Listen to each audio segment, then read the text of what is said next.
Se cumplen 10 años desde que el cardenal Jorge Mario Bergoglio, de nacionalidad argentina, fue elegido como Papa de la Iglesia Católica. Bergoglio adoptó el nombre de Francisco y sería el encargado de reemplazar al Papa Benedicto XVI, quien inesperadamente en su momento renunció a su cargo debido a su avanzada edad y a su condición física. Francisco se convirtió así en el primer pontífice latinoamericano y también en el primer pontífice jesuita en la historia en asumir ese cargo.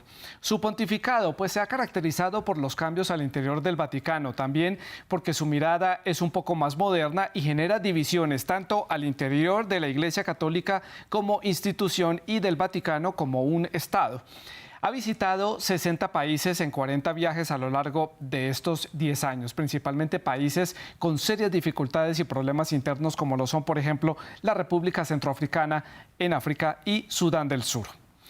A lo largo de esta década, Francisco ha hecho frente también a diferentes crisis como esas innumerables denuncias de abuso sexual por parte de integrantes de la Iglesia Católica, también las denuncias de muerte de menores de edad en residencias administradas por la Iglesia Católica, tanto en Canadá como en Irlanda. Y ha debatido sobre temas muy controvertidos, como por ejemplo el aborto, la homosexualidad, y también ha tomado ciertas posiciones frente a algunos gobernantes. Ya veremos cuáles. También ha sido testigo del inicio de conflictos como la actual guerra en Ucrania y del paso de una devastadora pandemia como lo fue la pandemia del COVID-19.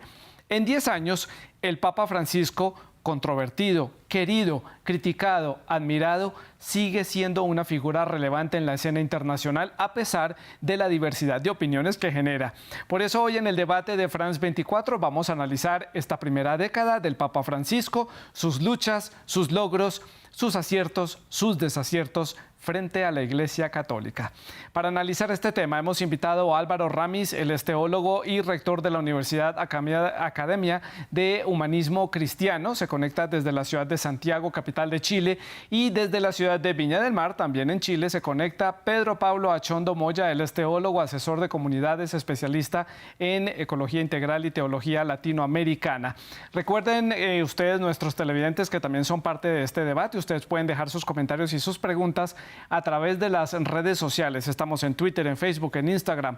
Nos encuentran como @France24-ES. La etiqueta para que dejen los comentarios, numeral el debate F24. A mí en Twitter me encuentran como @Santilogo. No olviden también que todos los contenidos de este programa están disponibles en Apple Podcast, en Spotify, en Deezer y en TuneIn. Pues comienzo entonces dándole la bienvenida a Álvaro en la ciudad de Santiago, la capital de Chile, para comenzar. Álvaro, como punto de partida para este debate, ¿cuál es el balance que usted hace a grandes rasgos de estos primeros 10 años de pontificado de Francisco?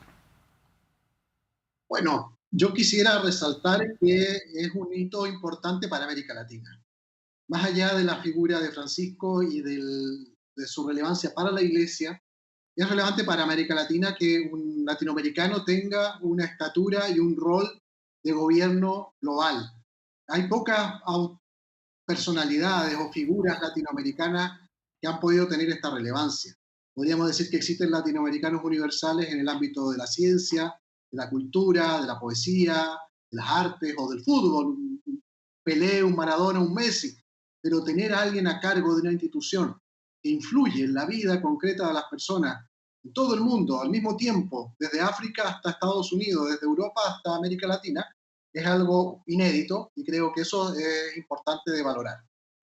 Respecto al proceso que ha llevado adelante el Papa Francisco, yo creo que es esa ambigüedad de tratar de hacer cambios en una institución que parece resistirlos. O sea, a mí me da la impresión de que el Papa está 3 pasos adelante y la Iglesia, como entendida como institución, los obispos, el clero, pareciera estar solamente uno adelante o incluso a veces un paso atrás. Sí. Y esa es una marca de este pontificado. Ese es un tema que vamos a analizar más adelante aquí en el programa. Le doy la palabra a Pedro Pablo en la ciudad de Viña del Mar. También el mismo punto de partida. ¿Cuál es el balance que usted hace de esta primera década de pontificado de Francisco? Bueno, aprovecho de saludarte, Santiago, saludar a Álvaro también.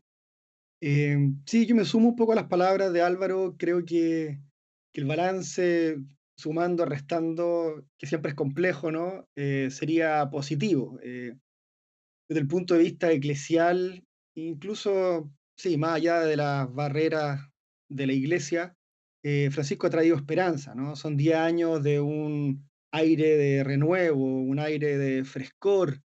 em, por un lado, por ser latinoamericano, sin duda, pero también por las ideas que él ha traído, por los temas que ha colocado. Entonces, yo partiría diciendo que es un saldo positivo. Evidentemente, imagino que vamos a hablar, hay temas pendientes, pero de que él marca una pauta de renovación y de una oxigenación a la iglesia, no me cabe ninguna duda. Pedro Pablo, continúo con usted para hacer la ronda a la inversa. Hablemos entonces de ese aire renovador que usted ha dicho en su comentario, ese aire más moderno y también un poco con ese sentido latinoamericano que le ha dado el Papa Francisco a la Iglesia Católica. Y ahí mismo también le añado, ¿cuáles pueden ser como los grandes logros que ha tenido el Papa Francisco a lo largo de estos 10 años que usted pueda recordar? 3 o 4 grandes puntos que usted pueda resaltar. Sí, partiría diciendo el proyecto eclesial del Papa Francisco, es decir, la idea que él está proponiendo de iglesia es bastante diferente de lo que ya estaba establecido. Entonces, primer punto, desde el interior, ¿no? En cuanto a reforma y, como te digo, respiro, una nueva imagen. Cuando él dice, por ejemplo, la iglesia hospital de campaña, una iglesia de puerta abierta, cercana a los jóvenes, que se equivoque, misericordiosa, es decir, está lleno de imágenes que él usa para dar cuenta de esta nueva propuesta eclesial. Segundo, la ecología, ¿no? Esto aparece el 2015 con Laudato Si como un tema jamás tocado de esta manera, ¿no? A nivel de encíclica y documento oficial de la Iglesia, que sin duda es una marca, ¿no? Es una marca ya sea por el nombre que él elige, Francisco, en una alusión explícita a Francisco de Asís, y también por los contenidos que él va poniendo y el interés. Ese es un segundo tema. Después yo diría el tema político, ¿no? Un papa que ha intervenido o ha querido dialogar, ha querido ser intermediario en un montón de conflictos sociopolíticos fundamentales, ¿no? Se me viene a la cabeza Lampedusa con los migrantes, el conflicto en un momento, el cierre de frontera a Cuba entre Estados Unidos, eh, bueno, guerras, es decir, es un papa que está metido en la contingencia, que le interesa marcar la pauta en búsqueda de la paz, de la reconciliación y la justicia. Esos tres temas te Sí. podría decir por ahora. Álvaro, su opinión, adelante.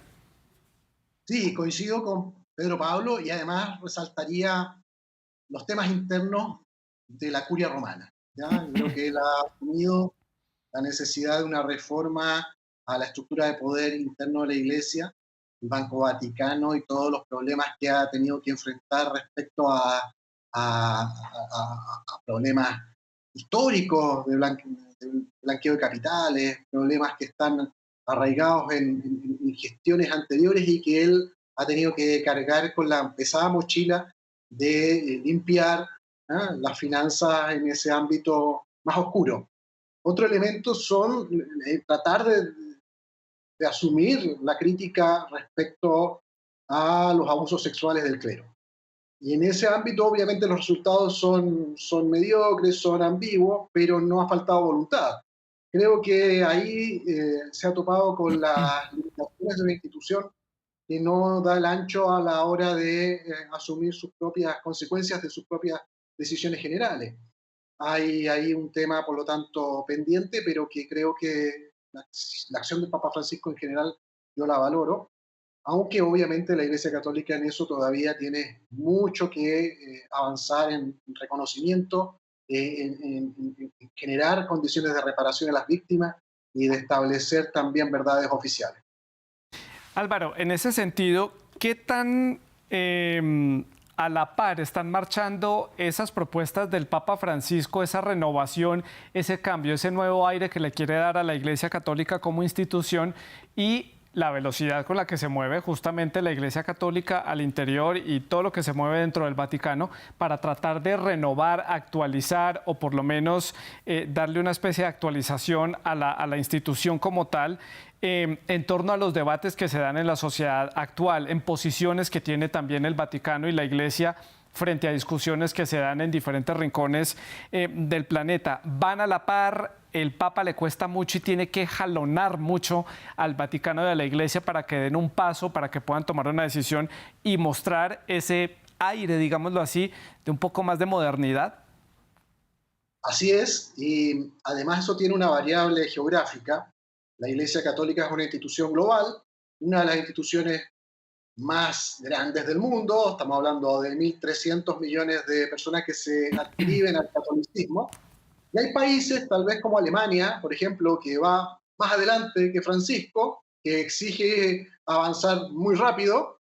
Hace pocos días vimos que a partir del 2026 van a comenzar a bendecir parejas gay. En cambio, en otros países, por ejemplo en Polonia, en Hungría o en algunas zonas de Estados Unidos, la iglesia pareciera querer involucionar, ir mucho más lento, incluso volver atrás. Entonces, armonizar esas dificultades de países que quieren avanzar más rápido con otros que parecen ir muy lentos o tal vez para atrás, es una difícil misión. El Papa justamente lo que trata de hacer es mantener la unidad de una institución tan amplia, tan grande, de escala global, con países, con intereses, con visiones internas muy disímiles. Pedro, su opinión sobre esta velocidad entre estas dos pares, entre estas dos piezas fundamentales que son el Papa y la institución y el Vaticano como tal. Y yo a eso le añado otro factor que eso viene tal vez del lado de los seguidores de la Iglesia y es si hay un cierto grado de crisis de fe o de admiración hacia la institución que el Papa todavía no ha logrado reversar, se sigue perdiendo la cantidad de feligreses. Hay datos que así lo revelan. Sí, voy a partir por atrás. A ver, yo creo que hay que hacer una diferencia que no siempre se hace y a veces ni siquiera se entiende, que tiene que ver entre la Iglesia como institución, que es lo que tú me estás preguntando, porque estamos hablando del Papa, ¿no? Digamos, del obispo de Roma, y que a su vez hace de cabeza de los obispos y de alguna forma la cara visible del catolicismo latino, ¿no? Pero otra cosa es el seguimiento de Jesús. Entonces, cuando hablamos de fe, yo creo que hay que hacer esa distinción. Es decir, la fe en Jesús, yo no sé si se ha diluido, se ha perdido, está deambulando sin rumbo, no lo creo, ¿no? Yo veo que todavía hay testimonio, hay testigo, hay pasión y finalmente hay amor, ¿no? Digamos, en el vínculo con Jesús de Nazaret y el proyecto del cristianismo en general. Otra cosa es la iglesia. ¿Te das cuenta? Yo sé que es una distinción difícil de hacer e incluso hay debate interno si es que es posible hacerla, ¿no? Yo creo que sí, sí se puede y hay que hacerla, porque efectivamente hay una crisis, digamos, respecto de la pertenencia a la institución eclesial. Eso no me cabe ninguna duda. Y la gente, de alguna manera, no quiere participar de una iglesia que se manifiesta como abusiva, es decir, o como cómplice de abuso, una institución que es poderosa, que maneja una estructura milenaria, pero al mismo tiempo pesada, gigante, más parecida a un imperio. Entonces, ahí está el tema, ¿no? Es decir, finalmente esta iglesia con este ropaje y todo lo que conocemos nos permite conocer a Jesús de Nazaret, nos permite acercarnos al mensaje del cristianismo o no. Y si la gente responde que sí, bueno, sigue adelante. Y si la gente responde que no, entra en crisis y finalmente se desvincula afectivamente de la iglesia institucional, pero sigue participando desde su fe en comunidades cristianas, sin duda, en el seguimiento de Jesús. ¿Entiendes? Entonces, ahí hay un tema así interesante que afinar, ¿no? En la discusión que estamos teniendo. Después, para responder lo segundo rápidamente, creo que en ese sentido Francisco sí busca que nos acerquemos a Jesús, sí busca que no se pierda esa adherencia, pero al mismo tiempo él está dentro, y no sobre todo dentro, digamos, él es la cabeza de esta institución que te estoy comentando. Entonces, yo creo que Francisco está ahí, ¿no? En una tensión interna, Sí, Álvaro lo decía, muy profunda, ¿no? Él no claro, puede hacer mucho más de lo que ya ha hecho, y eso es lamentable, porque yo creo que él tiene buena idea, tiene buena voluntad, pero al mismo tiempo sigue siendo el Papa. claro. Y se debe a un público, para terminar, un público que ama esta cosa imperial y triunfal, y al mismo tiempo un público que busca un cristianismo más al modo de las comunidades primitivas. ¿Dónde está el Papa? ¿No? Claro. ¿Cómo se ubican?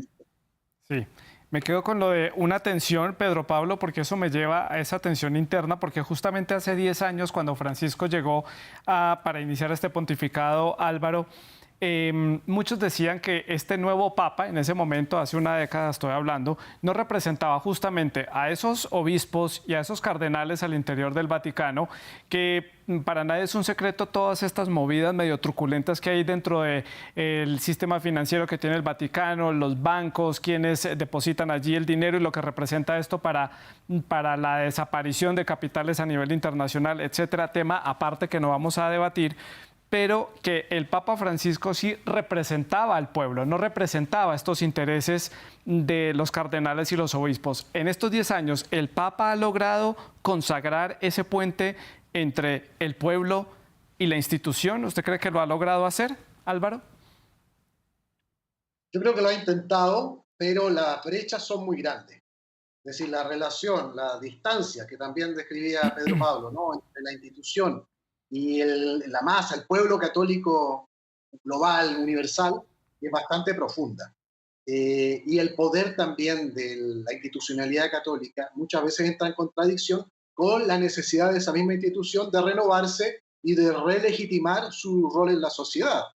Entonces el Papa está sometido, digamos, a una misión imposible, renovar una institución que a su vez pelea por mantenerse en los factores que la llevan a deslegitimarse, que son el secretismo, la forma de gestión alejada, por decirlo así, del sentido común de la sociedad, con prácticas anacrónicas, y que ha quebrado, por decirlo así, la sintonía fina con las nuevas generaciones. Entonces, obviamente la pregunta que habría que hacerse es, ¿qué hubiera pasado si no hubiéramos tenido a Francisco en estos 10 años? Yo creo que la velocidad con la cual la Iglesia hubiera perdido relevancia y capacidad de legitimación en la sociedad hubiera sido mucho mayor. Es decir, Francisco ha mitigado los efectos de una larga decadencia, pero no lo ha logrado revertir porque sería una labor demasiado grande para un solo hombre. Claro. Eso creo que va en sintonía con mi siguiente pregunta, Álvaro. Continúo con usted para hacer la ronda a la inversa. Y es que particularmente este pontificado de Francisco ha dado espacio para debates que han sido muy álgidos en la sociedad en los diferentes países del mundo. Temas como, por ejemplo, el aborto, el matrimonio igualitario, la homosexualidad, justamente estos abusos, estas denuncias de abuso, que Chile fue un gran protagonista a nivel internacional de estas denuncias de abusos por parte de integrantes del clero a menores de edad, que son hechos que vienen de décadas atrás. Y el Papa Francisco ha salido a ponerle la cara en nombre de la institución a este tipo de problemas. Eso va en sintonía, creo, con lo que usted menciona. Esto también ha mejorado la imagen de la Iglesia. ¿Cree que ha contribuido en ese acercamiento con el pueblo, con la gente, mostrando una Iglesia un poco más abierta a escuchar, aunque claramente hay voces que lo siguen criticando por la posición un poco tibia, digámoslo así, que tiene sobre esos temas? Sí, por supuesto. Obviamente muchos quisiéramos que el Papa fuera mucho más rápido y fuera mucho más radical en sus posiciones. Sin embargo, debemos considerar que se trata de una institución tan amplia y tan grande donde debe armonizar ante todo el criterio de unidad en la diversidad. Y por lo tanto, mantener esa unidad exige muchas veces no avanzar tan rápido como se quisiera. Recordemos solo un hecho. Hace algunos años se realizó el Sínodo de la Amazonía, que junto con hablar de los problemas ecosociales o los problemas ecológicos y sociales que afectan a América Latina, ¿no? También habló de la posibilidad de introducir un clero casado o introducir unas primeras prácticas de sacerdotes casados en algunas zonas de frontera. Y la oposición que tuvo de los sectores más conservadores del cardenalato, de obispos, fue muy radical. muy fuerte y por lo tanto tuvo que detener ese proceso. Es una lástima porque justamente una de las tensiones que afectan al catolicismo es la imposibilidad de mantener el clero, incluso demográficamente. La cantidad de sacerdotes que hoy día tienen que cubrir el- las diócesis cada Sí, vez baja más, se está extinguiendo.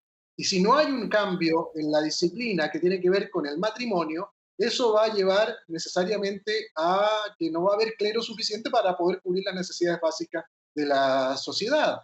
Y por lo tanto, esa oposición a las reformas que quiere impulsar el Papa Francisco están en total, digamos, contradicción con los intereses de sobrevivencia de la institución. Pero sí. pareciera ser que ciertos sectores no advierten las consecuencias de su oposición al Papa. Álvaro, rápidamente, ya le doy la palabra a Pedro, pero para cerrar este tema, ¿a quién le interesa que estas reformas no se lleven a cabo? Que estos cambios no se lleven a cabo al interior de la iglesia. Yo creo que hay intereses particulares que se anteponen a los intereses generales. Sí, El interés general de la Iglesia debería ser su reforma en función de su actualización, tal cual fue el espíritu del Vaticano II, cuando el Papa Juan XXIII abrió puertas y ventanas para que entrara un aire fresco y pudiera actualizarse la vida eclesial. Hoy día parecieran fuerzas no destinadas a mantener el status quo, por más bien por una comodidad, ¿no? claro. La sensación de estar en un gueto muy Sí. cómodo para las personas que están ahí. Pedro, retorno con usted en la comunicación aquí en el debate y su opinión sobre este tema, estos temas importantes para la sociedad actual, que ya lo mencionaba yo, el aborto, el matrimonio igualitario, la homosexualidad, sobre estos temas se ha pronunciado el Papa. Sí, mira, yo creo que el Papa, eh, a ver, dos cosas. El Papa, por un lado, em, él está empapado del espíritu latinoamericano, ¿ya? Por decirlo de alguna forma. Es decir, el Papa conoce los barrios argentinos, fue párroco, participó en procesiones. Digo esto porque el perfil de Francisco ya es un perfil diferente, ¿no? De hecho, en Europa se decía, ¿no? Francisco no es un teólogo como era Ratzinger, ¿ah? O no tiene la altura que tenía, qué sé yo. Entonces, efectivamente, él ha popularizado, ¿no? Al llegar a Roma, una manera, un rostro de la iglesia distinto, que yo te diría, en gran parte de Europa era desconocido, ¿no? Era desconocido, porque yo tuve la suerte de vivir en un tiempo en Francia y se producía este ruido con este papa tan parroquial, ¿no? Tan cercano, tan poco protocolar, tan espontáneo. Entonces, te digo esto porque él trae a América Latina con lo que es, y eso ya manifiesta una figura de pastor, de obispo distinta. Por un lado eso. Sin embargo, eso no logra, ¿no? No logra permear en, en aspectos que están como por debajo de la institución católica, ¿no? Y estos aspectos son éticos, son teológicos, son eclesiales, son culturales. Entonces, digo esto porque Francisco no ha logrado, creo yo, no ha logrado em, modificar o de alguna manera reformar, si se quiere esta palabra, o ayornar temas como los que tú me preguntas, ¿no? La discusión sobre el aborto, el matrimonio igualitario, la eutanasia y muchos otros, ¿no? Muchos otros. Esta ideología de género que él habla, te das cuenta, uno diría, ¿por qué el Papa se refiere así a ese tema? ¿No? Eh, ¿Quién lo está asesorando? ¿Qué está leyendo? Entonces, no es solo él, ¿no? Él está parado en una estructura que es teológica, que es magisterial, y trata de moverse dentro de esa cancha con dificultad, ¿no? Con tensión. Entonces, probablemente el Papa es mucho más de avanzada de lo que parece ser, supongo, ¿no? Espero. Y si no, tenemos que esperar un siglo más, ¿no? Un siglo más para que estos temas, el Sí, lugar de la mujer, por ejemplo, es inconcebible que no sea un tema de actualidad en claro. claro, en una estructura tan patriarcal de varones célibes que se escogen a sí mismos. ¿Te das cuenta de una cosa que hoy día ninguna institución lo acepta, ¿no? Sí, Entonces, justamente, Pedro, le iba a preguntar por esas deudas pendientes que tiene el Papa a lo largo de estos 10 años, cosas que le faltan por hacer, y justamente iba a hablar del tema de la mujer en la sociedad actual y la mujer dentro de la Iglesia. ¿Qué otros temas, aparte de este, también todavía son deudas pendientes?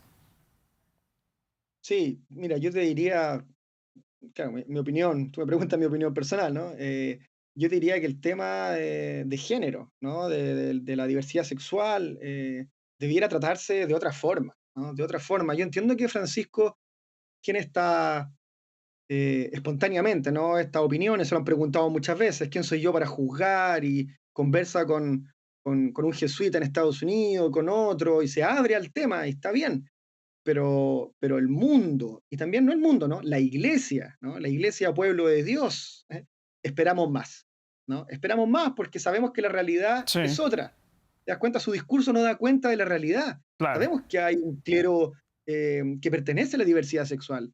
Entonces, yo diría que ese es un tema pendiente que hay que trabajarlo de otra forma, claro. pero insisto, eso requiere revisar fundamentos de la moral sexual católica. Hay que revisarlo, ¿no? Hay que ayornarlo también. Álvaro, su opinión sobre estas deudas pendientes. Sí, junto con lo anterior, yo destacaría la dificultad para la democratización de la Iglesia. Es decir, no puede ser que la estructura eclesial no aplique los principios de corresponsabilidad, de subsidiariedad, los principios de autogobierno de las iglesias locales. Yo creo que ahí hay un gran tema pendiente que permitiría tener una iglesia de iglesias, ¿ah? Que exista mucho más autonomía en las iglesias locales para poder definir ciertos temas, porque una institución tan compleja, tan diversa, va a poder avanzar en algunos lugares a un paso más rápido y en otros lugares tendrán el derecho a avanzar más lento. Y juntos permanecer en la misma institución eclesial. Pero esas tensiones entre Alemania y una iglesia en África que tiene otra concepción de la vida sexual, por ejemplo, no se va a poder gestionar en el futuro. Y eso solo se va a resolver permitiendo que cada iglesia local tenga niveles de decisión mayor. La iglesia anglicana, por ejemplo, ha permitido eso, ¿no? Ha generado niveles de autonomía local para que decisiones de este tipo se decidan autónomamente a nivel nacional. Y eso permite eh, cierta posibilidad de gestionar la diversidad de posiciones en un mundo cada vez Sí. más complejo.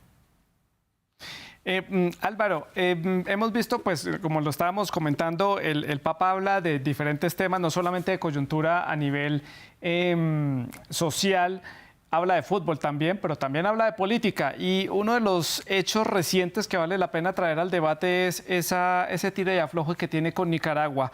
El Papa calificó al gobierno de Daniel Ortega como una dictadura grosera. La respuesta de Managua fue cortar los lazos diplomáticos y a todo nivel con el Vaticano. ¿Se mete el Papa también en temas que no le conviene pronunciarse, sobre todo cuando hay un tema de derechos humanos y de una población vulnerable allí en Nicaragua, y el Papa se lanza a hacer este tipo de comentarios? Yo creo que en eso ha sido una voz profética que ha acompañado justamente a una de las iglesias que más ha sufrido en los últimos años en América Latina. Recordemos la persecución que hizo el régimen de Ortega al poeta y sacerdote Ernesto Cardenal, privándolo de todos sus derechos, y después ahora con la persecución, encarcelamiento, exilio de obispos de la iglesia, lo que nos recuerda a otras figuras del continente. Solamente en El Salvador ha habido casos parecidos con Óscar Arnulfo Romero, asesinado en 1980. Y ahora esta nueva situación de persecución creo que lo coloca en esa misma tradición, ¿no? De defensa de quienes son hoy perseguidos por su fe. Y creo que es un deber del Papa hacerlo, denunciar esta persecución y colocar muy claramente en su contexto lo que está ocurriendo en ese país. Pedro Pablo, su opinión. Sí, en realidad yo concuerdo con Álvaro, y de hecho a mí me surge decir que por ahí entra lo latinoamericano, porque en América Latina la tradición más rica, ¿no? Que viene de Puebla, Medellín, Santo Domingo, Río, Aparecida, es una tradición donde la voz política, ¿no? Desde la fe nunca ha estado ausente, nunca ha estado ausente, ¿no? Y hemos tenido obispos mártires, hemos tenido religiosas asesinadas, laicos, campesinos que han entregado su vida por meterse en política desde el Evangelio. Entonces, no es que el Papa esté opinando cosas que no debería hablar, ¿te das cuenta? A mí me parece extraordinario y que siga denunciando la injusticia, el atropello de los derechos humanos, donde sea que ocurra, ¿no? Y a mí también me duele mucho la situación de Nicaragua. Es un país donde tengo amigos y mucho cariño por el pueblo y por la iglesia, y lo que está haciendo Ortega, y no solo Ortega, ¿no? Digamos, su séquito, realmente es insostenible, ¿no? Es insostenible. Entonces, a mí me parece que ahí la iglesia tiene un rol, ¿no? Tiene un rol, y es una voz más dentro del concierto democrático de voces. Entonces, no es que la iglesia, que hablen todas las iglesias, que hablen todas las instituciones que quieran hablar, ¿no? Después veremos qué nos hace sentido, ¿no? Sí, Pero estamos en un concierto, ¿no? En un concierto de la polis, ¿no? El gran claro. concierto de la polis, donde la iglesia siempre ha tenido, desde Jesús de Nazaret, una opinión que decir. No olvidemos que Jesús de Nazaret es un atropellado político, ¿no? Es un Sí. asesinado por razones religiosas, culturales y políticas, ¿no? Sí, vamos llegando ya al bloque final del programa y tengo también que preguntarles por esa relación que yo todavía no podría definir si es una buena relación o una relación un poco tirante con su propio país, con Argentina. Ahora que se cumplen estos 10 años, han salido todo este tipo de teorías y de controversias en los medios argentinos de por qué el Papa no ha visitado Argentina. Se ha visitado 60 países alrededor del mundo a lo largo de estos 10 años. Hay quienes dicen que no quiere meterse justamente en los temas políticos de Argentina, que no quiere tener ninguna posición. Hay quienes lo tildan de ser muy cercano al poder en Argentina, de tener algunos vínculos en el pasado con el peronismo, cosas que él mismo ha desmentido en algún momento. Pero ¿por qué el Papa no ha visitado Argentina? ¿Por qué el Papa no ha ido a reunirse con su pueblo más cercano, más inmediato, que lo vio prácticamente nacer dentro del tema religioso, y esa relación distante pero amable, pero como seca y fría con Argentina? Comienzo con Álvaro. Mira, yo creo que el Papa se hace la siguiente pregunta. El viaje que podría realizar a un determinado país, ¿contribuye o no al fortalecimiento de la Iglesia, a un mejor clima político interno y a la posibilidad de armonizar posiciones y ser constructor de una cierta paz? Eh, yo creo que a España y a Argentina el Papa le debe un viaje, pero tal vez las condiciones de los países para recibirlo no han sido adecuadas. En el caso de Argentina, creo que por la tensión política de Argentina en estos años, donde él ha sentido que lo han tratado de manipular de una u otra forma, ya sea a favor o en contra, de colocarse la camiseta del Papa en algunos lados o en otros casos de considerarlo como un enemigo y satanizarlo. Y en ese contexto creo que ha tenido precaución y ha sido prudente para no volver a Argentina. Yo creo que el desafío está en los líderes políticos argentinos para crear las condiciones para ese viaje. Es Sí. decir, la pelota está en la cancha de los líderes políticos de Argentina. Sí, hay quienes dicen que el Papa Francisco es muy consciente de ese uso político que puede tener la imagen de él en una sociedad como Argentina, un país profundamente polarizado o dividido con opiniones muy, muy diversas. Pedro Pablo, su opinión para ir cerrando ya el programa. Sí, a mí me da la sensación de que el último viaje de Francisco va a ser Argentina. Está este dicho más que conocido, ¿no? Que nadie es profeta en su propia tierra. Entonces es evidente que Francisco se le conoce desde otro punto de vista, ¿no? Se le conoce desde que él era Jorge Mario Bergoglio y antes, ¿no? Desde que era un joven como cualquiera. Entonces se tiene algunas cosas que causaron heridas, que causaron problemas, ¿no? Cuando era superior de los jesuitas, y esa historia la conocemos, ¿sí? Es pública, ¿no? Eh, entonces, sí, yo diría que hay prudencia, hay quizá, no sé, una distancia, como dice Álvaro, de no querer ser manipulado Sí, en su rol, en su figura, pero a mí me da la sensación de que el Papa sí quiere ir, ¿no? Y está esperando, por eso yo me atrevería a decir, está esperando ya sea que renuncie, como él mismo lo ha dicho, porque esa puerta está abierta, sí, o que él intuya que ya no va a poder viajar mucho más y se va a ir a despedir de su pueblo argentino. No me cabe ninguna duda de que más del 50% del corazón del Papa está en Argentina. Claro. Me queda un minuto para finalizar el programa, para el cierre. ¿El Papa va a renunciar? 86 años de edad, ya se le ve cansado físicamente, no es tan activo como se le veía hace 10 años. ¿Renunciará pronto? ¿Qué análisis pueden hacer ustedes rápidamente, Álvaro? Yo creo que no. Yo creo que está en un proyecto, ¿ya? Y eso lo motiva. Obviamente podrían cambiar las condiciones físicas y eso podría llevarlo a una renuncia. Pero mientras mantenga la lucidez, la autoconciencia, creo que lo veo suficientemente convencido de llevar adelante el proceso a pesar de todo. Sí. Y Pedro Pablo, para el cierre, su conclusión. Sí. Yo espero que no, pero es un deseo más personal. Por otro lado, me parece interesante que el Papa tenga la libertad de poder renunciar si es que entiende que ya no puede continuar con su misión. ¿Te das cuenta? Es decir, esta cosa de la perpetuidad del rol eh, no creo que sea necesaria, ya lo hizo Benedicto XVI. Si Francisco quiere seguir ese camino, está muy bien, ¿no? Sí. Ahora, a mí me interesa su proyecto, creo que está haciendo bien, mientras más lo mantenga, lo perdure y lo establezca, mejor, ¿no? Mejor. Pues a Pedro Pablo y a Álvaro les agradezco mucho por este análisis para la audiencia de France 24. Es todo por el momento. En nombre del equipo técnico les agradecemos a ustedes la sintonía. La producción del programa estuvo a cargo de Luis Fernando Montes y la producción de invitados a cargo de Tania Herrera. Gracias a ustedes por vernos. Pueden seguir dejando sus comentarios. Sigan con France 24.